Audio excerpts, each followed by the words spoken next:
now introduce Dr. Anna Grassellino. Let me ask if you can hear me. I can hear you. Can you hear me? Okay, very nice to see you. Thank you for joining us, even despite it's very early in the morning in the US. So let me say a few words about yourself to present to this conference. Anna Grassellino is the director of the National Quantum Information Science, Superconductivity, Quantum Materials and Systems Center, and Fermilab senior scientist. So the research focuses on radio frequency superconductivity, understanding, improving SRF cavities, performance to enable new application from particle accelerators to detectors to quantum information science. But the point is that she has been appointed after receiving also the Presidential Early Career Award as leader of the quantum computing project, the Fermilab, funded by the Department of Energy. So she agreed to give some, to share this experience, which is just started, if I understand, in 10 minutes. So you can share slides or you can do without, it's up to you. But the point is that I have a preliminary question is, United States already have so many quantum computers, so why an additional one? I can share some slides and see if I can answer. Please, if you can.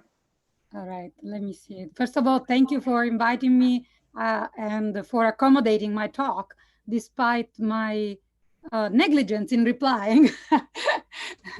And so it was a little bit last minute, but I'm really happy to have the opportunity to very briefly present this new adventure. And I actually see on the line there is some PI, some researchers who actually are part of the Superconducting Quantum Materials and Systems Center.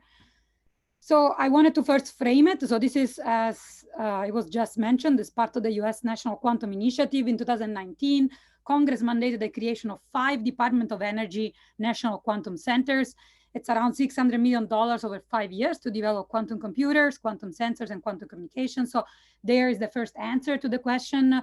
So this is a Department of Energy specific initiative for bringing the national laboratories such as Fermilab, Brookhaven, Lawrence Berkeley, Oak Ridge, and Argonne National Lab at the forefront as sort of like main players now into this in the quantum computing world. So goal is transformational advances in quantum science and technology, creating a quantum economy. So it was a long process, but in August 2020, we were told that we were awarded as one of the 5 national centers. So, and this is led by Fermilab, where I am a senior scientist. And this is actually the map of our 20 partners. So Rigetti is our main industry partner. We'll talk a little bit about the roles of this different institution. Another national lab, Ames National Lab, bringing the material science experience. NASA, I see that Davide Venturelli is actually here on the line today. They bring the computational science expertise. And then we have a variety of other partners, Northwestern. We have INFN, let me mention, since this is a very Italy-focused workshop. INFN is one of our important partners that will bring several, a lot of added value in terms of the labs at Gran Sasso to help us with some qubits measurements, but also many other areas. So without dwelling too long on all the partners, I saw also Nathan Sharma is here from Unitary Fund. What we really want to do is address with Superconducting Quantum Material and Systems Center is to focus, of course, on superconducting architectures, 2D and 3D, and attack the major cross-cutting challenge in the superconducting qubits world of understanding and eliminating decoherence mechanisms, with the final goal of both enabling construction and deployment of quantum systems for computing and sensing. This is a map of how we're distributed from west to east coast. We are up already to 150 collaborators. And as we move on to the second year and third year of this center work, we will actually grow beyond 200. So one of the main points I want to pass is that we leverage unique national facilities and unique expertise. So you asked me why another quantum computer.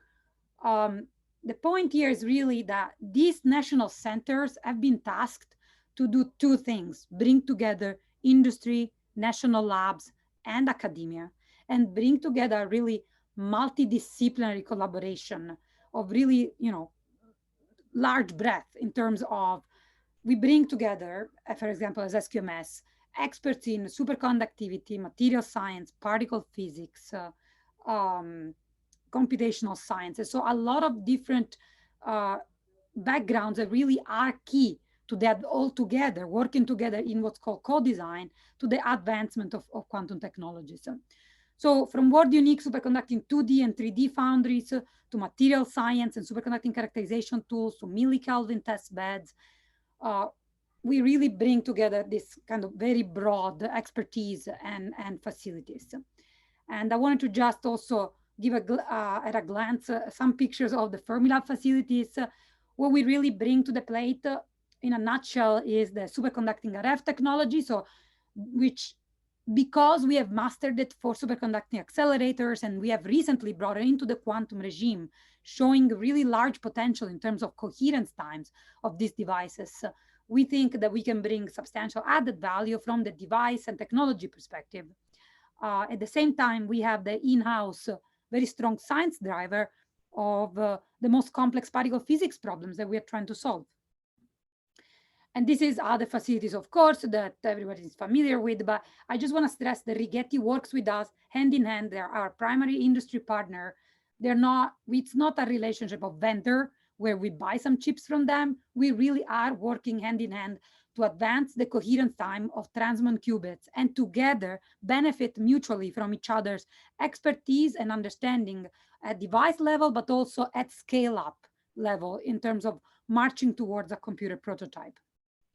This is how we're organized. The 200 collaborators, I said, the regime, but organized in 3 different trusts: technology, science, and the ecosystem. Again, the focus is really on superconducting 2D and 3D architecture.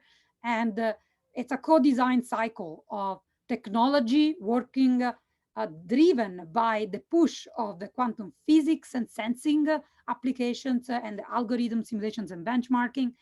And so here is in a nutshell, what are our main technology goals. We want to take these world longest coherence SRF cavities that I will show you now, that we have demonstrated being in the ballpark of 2 seconds of coherence in the quantum regime, integrate them for the first time with the Rigetti transmon qubits to really demonstrate best possible QPU building blocks in the superconducting, again, world. We are launching an unprecedented scale material science investigation to study decoherent causes defects and understanding them and mitigating them. We want to create national and international platforms for cross-checked measurements and qubit performance benchmarking, and we want to scale up to a quantum computer prototype. At a glance, those are the devices we work with, the 2D transmon qubit, and then the resonators, which can be 2D on a chip or 3D, and those are the most familiar to us at Fermilab, the 3D resonators. So we will utilize both architectures, and by improving the coherence of both these key components and of the system combined, we want to bring these transformational advances in these fundamental QIS building blocks. This is the results upon which we actually stand strongly with the Fermilab resonators showing here photon lifetimes in seconds going down into the quantum regime and demonstrating a huge leap of 200 times the state of the art, demonstrating 2 seconds in the quantum regime. This is for empty cavity. And so the work that now it's ongoing in SQMS is the integration of this empty resonator that in the quantum regime live this long. Those are quality factors above 10 to the 10, integrating them with the Rigetti qubits to really demonstrate unprecedented coherence time of a 3D qubit. So the other aspect that I mentioned is this very large material science study to push even just the 2D architecture, the 2D transmons, attacking both the issue of spread in performance and the issue of ceiling in performance. So Rigetti will provide, as already provided to all the collaborators in SQMS, characterize devices. So this is really the methodology we believe in, to do material science hand in hand with device performance and address this issue of good versus bad performance, studying interfaces between the silicon, the niobium, the aluminum, looking at quasi-particle also issues, and then informing a modification of the processes at Rigetti to then produce new chips and restart the cycle. I want to also mention that part of what we want to do is the first systematic cross-institutional benchmarking of qubit performance. So we will move around cavities and qubits in different dilution refrigerators around the world, Fermilab, Rigetti, NIST, and underground at INFN Gran Sasso, to really study these devices in a systematic manner under the same magnetic field, same cool down condition, same radiation shielding conditions, and really try to understand and mitigate the coherence mechanisms. Again, one more time, I want to stress why building a quantum computer prototype at Fermilab, because we want to capitalize on this 3D architecture strengths in terms of coherence time. So the objects that we show here that we typically use for accelerator can be integrated with just one single transmon qubit. And if successful, we can produce 100+ qubit processor just with one object. So this long coherence allows going from qubit to qubit architecture approaches. Scalability, despite the size of these objects, actually could be an advantage because we could obtain 100 qubits with just few input-output lines. And then from the science perspective, we're interested in understanding and answering questions like probing the microscopic to macroscopic boundary, again, benefiting from this very large CAT states that we'll be able to build in these resonators, given the very large quality factors. This is to scale what we're trying to build. We capitalize also on the very large expertise, and my time is up, so I will just wrap up very quickly. We capitalize on the very large expertise in cryogenics. And so by using pieces of like an old Tevatron cryo plant and other piping and so on, we're going to build a dilution refrigerator, which is actually the largest ever built to date. This is a rendering in scale with a large blue force. So it will be something like 3 meters in diameter and several meters in height. And these are some of the performance specifications of the processors and the prototypes we'll build at year 3 and year 5. So since I'm out of time, I just want to mention that, yes, we have a roadmap of how we want to progress by scaling in system size, number of qubits, and the coherence. So taking us along this line towards the quantum advantage. We have a series of HEP and condensed matter problems that we are mapping to this hardware roadmap. And also that synergistically with these devices, we will be looking at quantum sensing applications for dark matter. So this is really synergistic, as the same devices that we use for computing building blocks are also quantum sensors to really extend the sensitivity range for searching for dark matter and other elusive particles.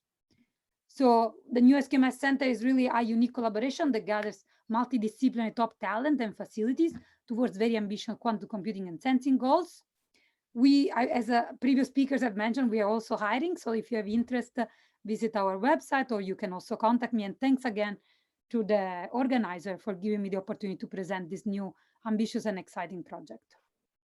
Thank you so much, Anna, for giving us the flavor of this fantastic adventure you just started. And let me ask just a quick question before we go to our conclusions of the workshop. The question is, who is going mainly to take advantage of this technology once completed? Is that conceived for the scientific community, for industries?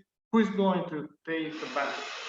So as you can see in this original slide where I introduced the partner. So of course, as you can imagine, with Fermilab being the driver here, of course, the first application is science. So we are looking into things like studying particle collisions. So really for particle physics, quantum field theory, so simulations for particle physics, And for condensed matter physics, we have several collaborators, as I mentioned, from NASA, from Ames National Lab, that will be looking at some applications also in condensed matter physics. However, we also have industry partners such as Lockheed Martin, Goldman Sachs, Unitary Fund. So we will be looking also at industry cases. And the real key point here is that we will be working hand in hand, hardware development and the application side, to try to understand what this new type of hardware can enable. So that's kind of in a nutshell my answer. Thank you so much.